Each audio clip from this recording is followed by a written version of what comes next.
사탄 마귀가 갇히고 이제는 새 하늘과 새 땅, 또 새 예루살렘이 하늘로부터 그렇게 내려오죠. 그리고 이제 우리가 어떻게 천국 가운데서 살아가게 될지 오늘 계시록 22장에서 말씀하고 있습니다. 이것이 우리에게 큰 위로가 될 줄로 믿습니다. 그리고 우리의 삶의 목표가 되는 것입니다. 우리가 살아가는 현재의 이유가 되는 것입니다. 이것 때문에 우리가 살아가는 거예요. 우리가 궁극적으로 무엇하며 살 것인가? 바로 요한계시록 22장에 나온 이 말씀 때문에 우리가 살아갈 수 있는 것이고, 그것이 우리의 궁극적인 목표가 되는 겁니다. 너 뭐하고 살래? 너 이 다음에 커서 뭐하고 살래? 뭐 될래? 장래 희망이 있잖아요. 대통령이 될래요? 과학자가 될래요? 어린이도 그렇게 얘기하죠. 크리스찬에게서 너 이 다음 뭐 할래? 뭐하고 살래? 저요? 요한계시록 22장에 삶처럼 살 거예요. 그렇게 우리의 미래의 모습, 장래의 모습이죠. 우리의 장래의 모습. 정말 저도 이 죽음이 이제 저에게 있어서 10년 후가 될지 20년 후가 될지 30년 후가 될지 죽음을 요즘에 요한계시를 통해서 많이 묵상을 합니다. 내가 죽으면 어떻게 될까? 죽음이 다가온다 그러면요. 아파서 죽겠죠, 사람이? 아프지도 않은데 왜 죽겠습니까? 오죽 아프면 죽기까지 하겠습니까? 아파서 죽는 거예요. 그러면 저는 두 가지 때문에 잠이 안 올 것 같다라는 생각이 들었어요. 내가 만약에 죽음이 가까이 온다. 그러면 첫째는 아파서 잠이 안 올 것 같아요. 내가 무슨 병에 걸려서 죽을 수도 있고요. 노안 때문에 죽을 수도 있고요. 죽기 직전에야 만약에 하루 있다, 24시간 있다 죽는다고 생각해 봅시다. 그러면 죽음이 24시간 앞에 다가와 있는데 그 몸이 안 아프겠습니까? 늙어서 아프던 병에 걸려 아프던 진짜 죽도록 아픈 거잖아요. 그러면은 저는 그 전날 두 가지 때문에 잠이 안 올 것 같아요. 하나는 아파서 잠이 안 오고, 두 번째 천국 갈 기쁨 때문에 잠이 안 오고, 와 드디어 내 인생이 이 땅에서의 이 고단한 인생이 끝나는구나. 그리고 진짜 정말 주님과 함께 내 본연의 모습 그대로, 에덴 동산에 있었던 그 아담의 모습 그대로, 그 동산 그보다 더 좋은 그대로의 모습으로 드디어 살아가겠구나. 그것 때문에 정말 잠이 안 올 것 같아요. 어떨 때는 지금도 잠이 안 와. 천국 갈 생각하면 그 두 가지 때문에 잠이 안 올 것 같습니다. 그 모습 어떤 모습인지 오늘 요한계시록 22장을 통해서 우리 같이 보도록 하겠습니다. 1절입니다. 또 그가 수정같이 맑은 생명수의 강을 내게 보이니 하나님과 및 어린 양의 보좌로부터 나와서 길 가운데 흐르더라. 강 좌우에 생명나무가 있어 12가지 열매를 맺되 달마다 그 열매를 먹고 그 나무 잎사귀들은 만국을 치유하기 위하여 있더라. 드디어 이제 새 예루살렘 성, 하나님의 나라, 천국에 대한 구체적인 설명을 계속 더 자세하게 하고 있어요. 거기는 뭐 다 보석으로 깔려 있다고 그렇게 하나님께서 말씀하고 있습니다. 여기 보면은요, 2절에 보면은 생명나무가 있더라. 그 흐르는 강 좌우에 생명나무가 있다. 이렇게 말씀하고 있죠. 이 생명나무는 어디에 있었던 것입니까? 생명나무 두 군데 나오는 것 같아요. 창세기에 나오고 요한계시록 이 끝에 나오고 처음과 끝에 딱 생명나무가 위치해 있어요. 아담과 하와가 범죄한 이후에, 선악과를 따먹은 이후에 왜 쫓겨났죠? 에덴 동산에서. 그 쫓겨났던 이유가 뭐예요? 그게 바로 생명나무를 먹을까 하여 그들을 쫓아냈다. 이렇게 설명하고 있거든요. 생명나무 때문에 쫓아낸 거예요. 생명나무 먹을까 해요. 그래서 죽음이 온 거죠. 생명나무 먹으면 영생하는데 그래서 죽음이 온 겁니다. 그래서 지금 이 창세기 그게 2장에 걸쳐 3장 이렇게 해서 타락하잖아요. 그러면 성경도 참 길잖아요. 그럼 창세기 3장부터 시작해서 요한계시록 22장까지 올 때까지 그 생명나무 먹을까봐 쫓겨나서 에덴 동산에서 쫓겨나가지고 이 고생, 이 긴 성경을 쭉 달려온 겁니다. 그래서 그 생명나무를 복귀시켜주는 그 중심점에 있는 사건이 무엇입니까? 예수님의 십자가 사건이죠. 예수 그리스도께서 오셨기 때문에 우리가 다시 생명나무를 먹을 수 있는 거예요. 그런데 이 창세기에 나오는 생명나무는 이렇게 그냥 하나로밖에 표현이 안 돼요. 그런데 여기는 어떻게 되어 있습니까? 생명나무가 있어 12가지 열매를 맺되, 또 10이라는 숫자가 또 등장하죠. 풍성하고 생명이 가장 풍성하고 죽음이 없는 곳, 고통이 없는 곳, 우리에게 사망이 없는 곳, 생명나무 열매가 12가지 열매를 맺되 달마다 그 열매를 맺고 달마다 시간마다 계속해서 생명이 엄청나게 풍성하게 되고 우리의 생명이 거기에서 극도로 최대한 우리의 생명력을 발휘해서 살게 되는 거죠. 그 나무 잎사귀들은 만국을 치유하기 위하여 있더라. 거기에 가서 우리가 완전히 치유를 받을 것입니다. 깨지고 상하고 죽은 우리의 모습이 이 하나님의 나라에서, 새 예루살렘 천국에서 바로 풍성한 생명나무 12가지를 통해서 우리가 치료를 받고 완전한 모습으로 회복이 될 것입니다. 자, 3절입니다. 다시 저주가 없으며 하나님과 그 어린 양의 보좌가 그 가운데에 있으리니 그의 종들이 그를 섬기며 그의 얼굴을 볼 터이요 그의 이름도 그들의 이마에 있으리라. 다시는 저주가 있습니까? 없습니까? 아예 없어요. 하나님의 나라가 임하고 나면 그 이후에, 그때는 우리에게 그동안 있었던 저주, 그야말로 우리가 죽음으로밖에 치달을 수 없는 이 죽음을 쫓아가고 있는 이 상태가 그냥 저주입니다. 저주. 너 앞으로 뭐 될래? 자, 초반에도 말했어. 너 앞으로 뭐 되고 싶어? 저요? 천국에 가서 천국에 살고 싶어요. 그러면 그 반대편에 있는 사람은 뭡니까? 너 앞으로 뭐 될래? 저요? 무덤 속에 갈 거예요. 밖에 안 되잖아요. 저 죽음은 끝이에요. 이거밖에 안 되죠. 그 자체가 어마어마한 저주입니다. 어마어마한 저주. 자기도 저주를 받을 뿐더러 다른 사람도 내가 저주하고 있죠. 야, 이 망할 놈아, 야, 이 죽일놈아 하면서 망하고 죽으면 그게 저주지 뭐겠습니까? 그렇게 저주하는 그런 사람으로 우리가 살 수밖에 없다는 거죠. 그래서 다시는 그 가운데서는 다시 저주가 없습니다. 그리고 주님의 얼굴을 우리가 볼 것입니다. 지금은 영으로밖에 같이 할 수 없지만 그때는 정말로 예수님의 얼굴을 볼 것입니다.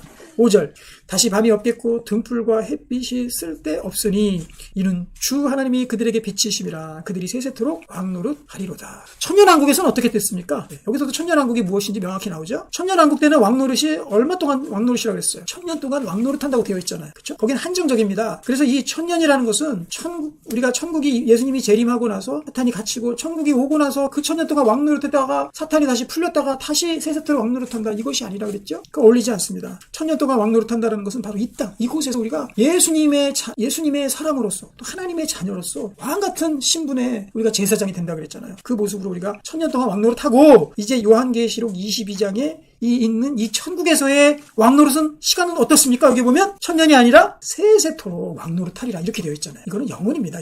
영원하면 어떤 분들은 그런 말을 하는 분들이 있어요.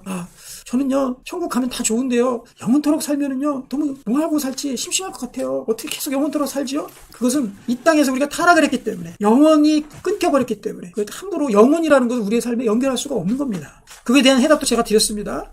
우리가 영혼이 안 어울리고 영혼을 어떻게 받아들여야 될지 모를 때 영혼을 제거해 보자고요. 그러면은 이 영혼에 대한 귀중한 뜻이 무엇인지 우리가 정확히 알 수 있습니다. 영혼이 없다. 우리의 삶 속에 영혼이 주님과 행복하게 사는 삶이 없다 그러면 어떻게 되겠습니까? 영혼이 없으면 그러면 지금 사나 100년 있다 죽으나 1000년 있다 죽으나 언젠가 죽는 거 아닙니까? 언젠간 죽을 건데 왜 오래 사냐는 거예요. 언젠간 죽을 건데 1000년, 10,000년 살아도 그래요. 10,000년 있다 죽을 건데 뭐야? 그게 납득이 안 되는 거죠. 어차피 죽을 거면 그냥 그건 죽는 겁니다. 시간이라는 건 사실 의미가 없는 거예요. 인간의 한정적인 것에. 그래서 내가 지금 10살 때 나, 그리고 지금 이 나이에, 나이는 안 밝히겠습니다. 이 나이에 나 생각해보면 순식간이에요. 순식간. 그리고 7, 80 먹으신 어르신들도 보면은 이렇게 여쭤보면은요 긴 것 같죠? 순식간입니다. 그러면 100년 사는 것도 순식간, 1000년은 어떨까요? 제 예상은 그렇습니다. 990살이 되었을 때 뒤를 딱 돌아보고 할아버지가 1000년 동안 살았어. 야 1000년 금방이다. 니네 정신 차리고 살아. 아마 이런 소리 하실 겁니다. 10,000년도 어떨까요? 10,000년 똑같아요. 그 허무함과 죽음에 대한 허무함은 1000년을 살던 10,000년을 살던 똑같다라는 거죠. 그렇기 때문에 우리에게는 반드시 영혼이 있어야 우리의 인간성이 그때 비로소 그때 온전해지는 거예요. 하나님이 왜냐? 우리가 영원토록 살 존재로 만드셨기 때문에, 그리고 하나님이 영원하시기 때문에 그런 거예요. 그래서 영원을 하지 않으면 우리의 삶에 심각한 문제가 생긴다는 거죠. 죽음으로밖에 갈 수 없는. 그리고 이곳에는 밤이 없습니다. 왜냐하면 하나님이 신이 그 빛이 되시기 때문에 밤 또 어두움 이런 것들은 천국에 어울리지 않는 단어입니다. 그래서 하나님께서 하나님의 그 밝은 빛을, 광명한 그 빛을 우리가 받으면서 그곳에서 있게 될 것입니다. 자 6절 보겠습니다. 또 그가 내게 말하기를 이 말은 신실하고 참된지라 주 곧 선지자들의 영의 하나님이 그의 종들에게 반드시 속히 되어질 일을 보이시려고 그의 천사를 보내셨도다. 보라 내가 속히 오리니 이 두루마리 예언의 말씀을 지키는 자는 복이 있으리라 하더라. 주님께서 속히 오실 것이라고 그렇게 우리에게 말씀하고 있습니다. 그리고 이 두루마리의 예언을 지키는 자들이 복이 있을 것이다. 이 두루마리의 예언은 무엇입니까? 하나님의 말씀입니다. 하나님의 말씀을 귀하게 여기고 그 말씀대로 우리가 지켜 사는 사람, 그 사람들이 복이 있을 것이다. 이렇게 말씀하는 거예요. 하나님 말씀 무시하고 또 하나님 말씀 지키지 아니하고 경홀히 여기고 또 게을러서 안 하고 그냥 무시해서 남 믿어서 안 하고 이런 사람들에게 복이 임하지 않습니다. 하나님의 말씀을 지키는 자만이 복이 있다는 거죠. 그래서 우리는 믿음으로 지키게 됩니다. 하나님의 말씀을 지키기만 하면, 안 지키면 안 가고 지키면 되고 이것이 아니라 하나님 말씀을 믿게 되면, 예수 그리스도를 믿으면 그때 바로 하나님의 말씀을 지키게 된다는 거죠. 그 순서대로 지키는 겁니다. 자 8절 이것들을 보고 들은 자는 나 요한이니 내가 듣고 볼 때에 이 일을 내게 보이던 천사의 발 앞에 경배하려고 엎드렸더니. 두 번째죠. 천사가 하도 신기한 것들을 보여주니까 요한이 천사의 앞에 경배했습니다. 엎드려서 말리죠. 9절 그가 내게 말하기를 나는 너와 내 형제 선지자들과 또 이 두루마리의 말을 지키는 자들과 함께 된 종이니, 천사는 자기 종이라고 분명히 자기의 신분을 얘기하고 있는 거예요. 그리하지 말고 하나님께 경배하라 하더라. 또 내게 말하되 이 두루마리의 예언을 말씀을 임봉하지 말라. 때가 가까우니라. 처음에는 임봉하라 그랬습니다. 그리고 요한이 이것들을 뗄 자가 없어서 슬퍼서 우릅니다. 그때 예수 그리스도께서 나오셔서 이 인을 떼십니다. 이 비밀, 천국의 비밀이 예수님을 통해서 열리는 거죠. 그동안은 감춰져 있다가 시간의 순서가 그런 거예요. 전에는 그것들이 감춰져 있습니다. 아무도 알 수가 없어. 하나님에 대해서, 구원의 방법에 대해서 알 수 있는 길들이 없었어요. 자체가 막혀 있었어요. 인이 쳐져 있었습니다. 하지만 예수님께서 그 문을, 천국의 문, 구원의 문을 여셨습니다. 구원받을 방법이 뭔가, 영원히 살 방법이 뭔가, 하나님의 나라를 들어갈 방법이 뭔가, 그것들을 오픈해 주시는 거예요. 그래서 우리가 그것들을 알게 된 거죠. 그래서 이제 요한에게 하나님께서 이 말씀을 임봉하지 말라. 때가 가까워. 이제는 펴라. 이제는 알려라. 라고 이 요한에게 말씀하고 있는 거예요. 여러분, 언제까지 우리가 성경책 안 읽어서 덮어놓고 또 전도 안 해서 말씀을 덮어놓겠습니까? 그럴 수 없습니다. 내가 먼저 말씀을 읽기 위해서 성경책을 임봉하지 말아야 됩니다. 자기 집에 성경책이 오랫동안 임봉되어서 책꽂이에 먼지가 쏙 두껍게 쌓아가지고 요새는 자크로 이렇게 나오잖아요. 그 자크까지 꽉 채워져가지고 꽉 이게 오래돼가지고 잘 열리지도 빡빡해서 열리지도 않고 완전히 임봉돼 있어. 하나님의 말씀을 자기가 임봉하지 않기를 원합니다. 여십시오. 또 페이지를 넘기십시오. 그래서 성경책에 줄도 긋고 드로잉하라 그랬죠. 성경책 곳곳에 바로 이 손때가 묻어 있어야 돼요. 그래서 하나님의 말씀을 나 혼자 먼저 여십시오. 두 번째, 하나님의 말씀을 나에게서만 또 임봉하면 안 돼요. 다른 사람에게 그 임봉을 풀어야 됩니다. 떼어야 돼요. 그래서 다른 사람에게 하나님의 말씀이 퍼질 수 있도록 그렇게 우리가 이 말씀을 임봉하지 말아야 됩니다. 왜냐? 때가 가까워. 하나님의 때가 가까워. 11절. 불의를 행하는 자는 그대로 불의를 행하고 더러운 자는 그대로 더럽고 의로운 자는 그대로 의를 행하고 거룩한 자는 그대로 거룩하게 하라. 그렇게 때가 임박했다는 거예요. 하나님의 저주죠, 이것도. 하나님의 심판이시죠. 불의를 행하는 자 그대로 행해라. 회개할 자들은 회개하지만 불의를 행할 자들은 계속 해라. 바로가 그랬잖아요. 바로가 그랬잖아요.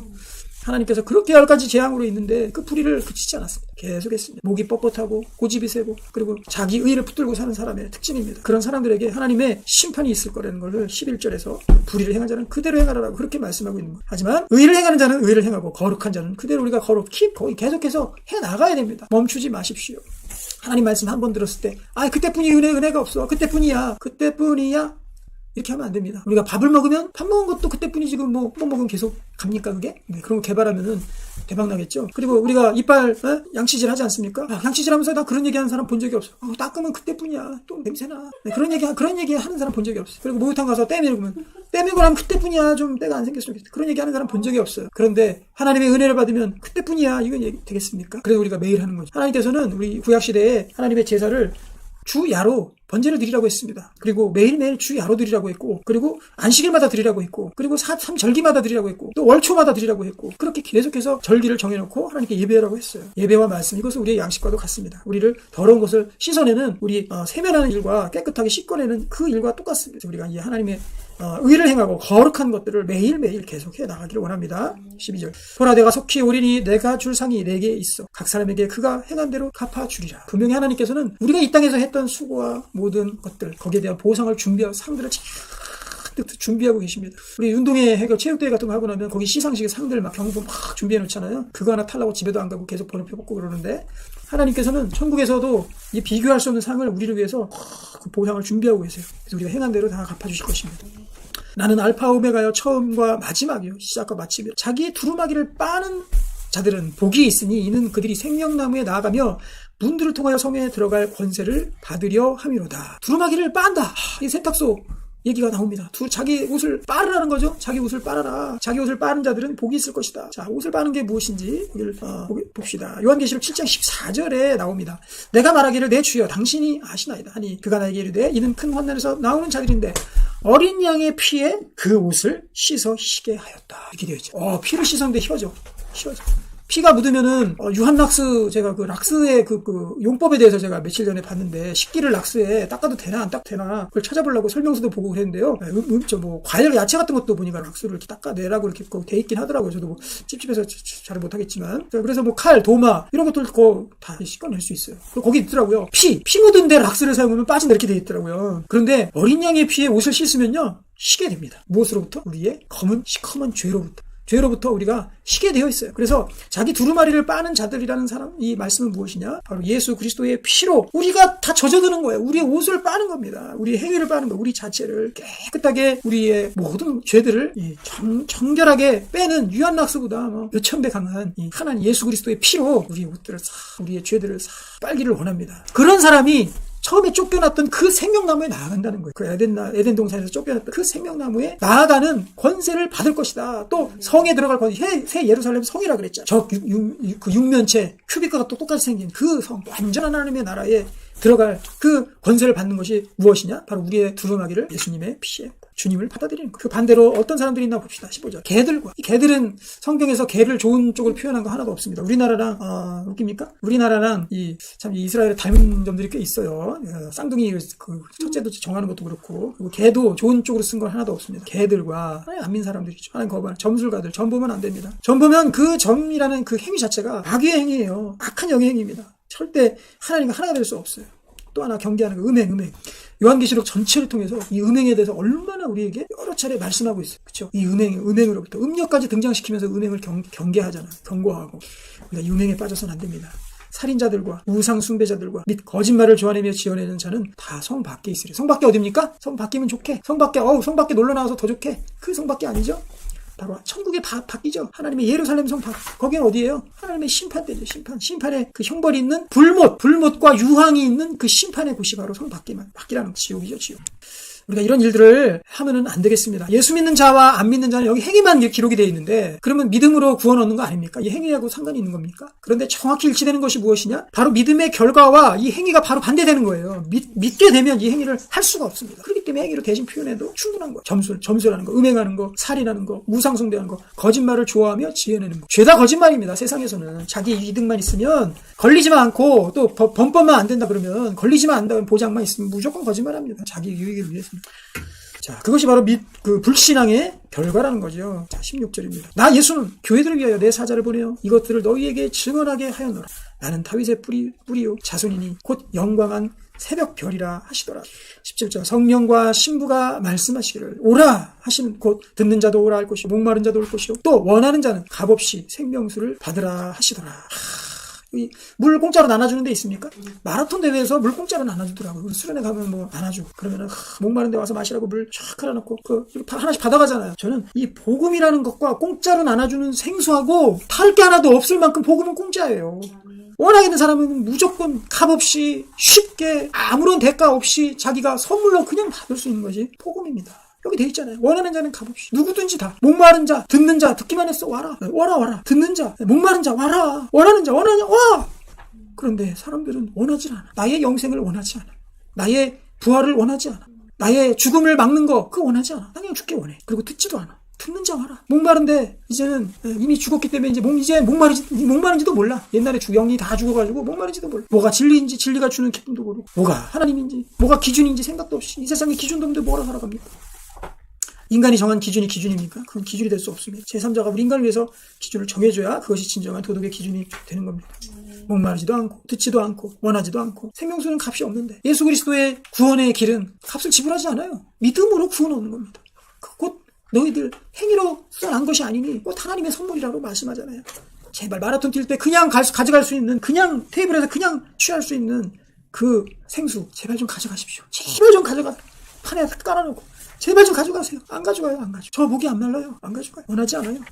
참 역설입니다. 18절 내가 이 두루마리의 예언의 말씀을 듣는 모든 사람에게 증언하노니 만일 누구든지 이것들 외에 더하면 하나님이 이 두루마리에 기록된 재앙들을 그에게 더하실 것이요 만일 누구든지 이 두루마리의 예언의 말씀에서 제하여 버리면 하나님이 이 두루마리에 기록된 생명나무와 및 거룩한 성의 참여함을 제하여 버리시리라. 이 말씀 제하거나 더하거나 할 수 없는 겁니다. 말씀 그 자체를 엄중한 그 말씀으로 두려움과 떨림으로 그대로 받아들이는 겁니다. 여기에 자기 사견을 자꾸 끼워넣고 자기의 질문을 거기다 하나님 말씀이면 말씀이지 선포된 말씀은 말씀이지 거기에다 자꾸 자기의 바이어스를 거기다 자꾸 끼워넣어. 편견 자꾸 끼워넣어. 자기가 이해 안 되는 거 거기다 자꾸 끼워넣어. 그래서 결국 하나님 말씀에 대해서 한쪽 짝다리 짚고 하나님 말씀을 바라볼 수밖에 없게 만드는 거죠. 자기의 그 편견들이 제하여 버리십시오. 그대로 받아들이십시오. 그거 하나님 다 알아서 하실 겁니다. 우리 어린 아이들이 뭐 이렇게 좋은 거 주려고 그러면은 이거 왜요? 이거는 안 되는데 뭐 자꾸 잔소리가 많아. 그냥 받아. 빨리 이거 좋은 거니 무조건 받아 놓으라고. 그럼 나중에 되면 다 알게 되죠. 크면 다 알아요. 자기가 아직 어리고 영적으로 어리고 자기가 아직 부족하고 또 영적으로 깨어있지 못하고 목마름이 다 죽어버렸으니까 하나님의 그 깊은 심오한 뜻을 모를 뿐이지 나중에 되면 다 알게 되거든요. 신앙 성장하면 다 알아요. 그런데 그거를 지금 상태에서 어린아이의 상태에서 어른의 뜻을 알려고 하는 묻고 또 자기 나름대로의 결정을 가져버리는 그거하고 똑같은 거지. 그래서 자꾸 거기다 뭘 끼워넣어. 편견 끼워넣어. 질문, 이해 안 되는 거, 또 원망 끼워넣어. 하나님의 말씀을 그대로 순수하게 받아들이시기를 바라겠습니다. 20절 이것들을 증언하시니가 이르시되 내가 진실로 속히 오리라 하시거늘 아멘 주 예수 오시옵소서. 하나나타죠 이게. 아멘 주 예수여 어서 오시옵소서.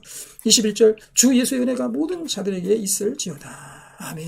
주님 제발 오십시오. 저도 초반에 말씀드린 것처럼 천국을 생각하면은 지금은 그래도 아픈 데가 못지할 정도로 아픈 데는 없습니다. 좀 아픈 데는 있긴 있지만 잠이 안 올 정도로 아픈 데는 없어요. 하지만 지금도 여전히 잘 때 또 일어날 때 저의 가슴을 뛰게 만드는 것은 아멘 주 예수여 오시옵소서 이 바라나타의 말씀이 주님이 오시는 그날을 생각하면은 어떨 땐 잠이 안 옵니다. 그리고 너무 고대하게 됩니다. 너무너무 바라보게 됩니다. 이것이 헛된 믿음이 아니라고 누누이 제가 말씀드렸습니다. 이것이 헛된 믿음이다라고 생각하는 그 생각이 헛된 인생으로 인도하는 거예요. 그 생각이. 예수님이 오시는 것을 그것이 헛된 생각이라고 하는 것, 그 마음이, 그 삶이 헛됐다고. 예수님 반드시 오셔야 됩니다. 그래야 우리가 이 땅에서의 삶이 비로소 의미가 생기고 또 가치가 있고 내가 지금 살아갈 이유가 생기는 것입니다. 이 요한계시록 말씀 쭉 왔는데요. 여기서 중요하게 우리가 짚고 넘어가야 될 것들, 가장 핵심된 주제가 무엇입니까? 바로 우리에게 이겨야 된다. 인내의 말씀이죠. 환난을 이겨라. 믿음의 싸움을 이겨라. 사탄 마귀와의 싸움을 이겨라. 라는 것이 요한계시록의 핵심 주제입니다. 또 천국의 소망을 가지고 이 땅을 이겨라. 이겨나가라. 계속 그 길을 가라라는 것이 요한계시록을 통해서 우리에게 주시는 하나님의 말씀인 줄로 믿습니다. 이 요한계시록 말씀 통해서 우리가 하나님의 올바른 이 종말관을 가지고, 성경적 종말관을 가지고 진짜 이 땅에서도 우리가 매일매일 이겨나가며 한 걸음 한 걸음 천국을 향해서, 새 예루살렘 형을 향해서 나아가는 우리의 모습들이 되기를 소망합니다. 기도하겠습니다. 하나님 아버지 감사합니다. 요한계시록 말씀 강의를 마쳤습니다. 이 말씀 늘 우리 가슴 가운데 간직하며 주님 나라를 향해서 우리가 계속해서 한 걸음 한 걸음 나아갈 수 있도록 주께서 역사해 주시옵소서. 하나님, 세상은 점점 더 도전하며 우리를 무너뜨리려고 하지만 하나님을 향한 그 말씀, 하나님을 향한 그 소망만이 우리를 살게 하신 줄로 믿습니다. 그 소망 가지고 주님 앞에 나아가게 하나님께서 인도하여 주시옵소서. 예수님의 이름으로 기도하옵나이다. 주기도문으로 예배를 마치겠습니다.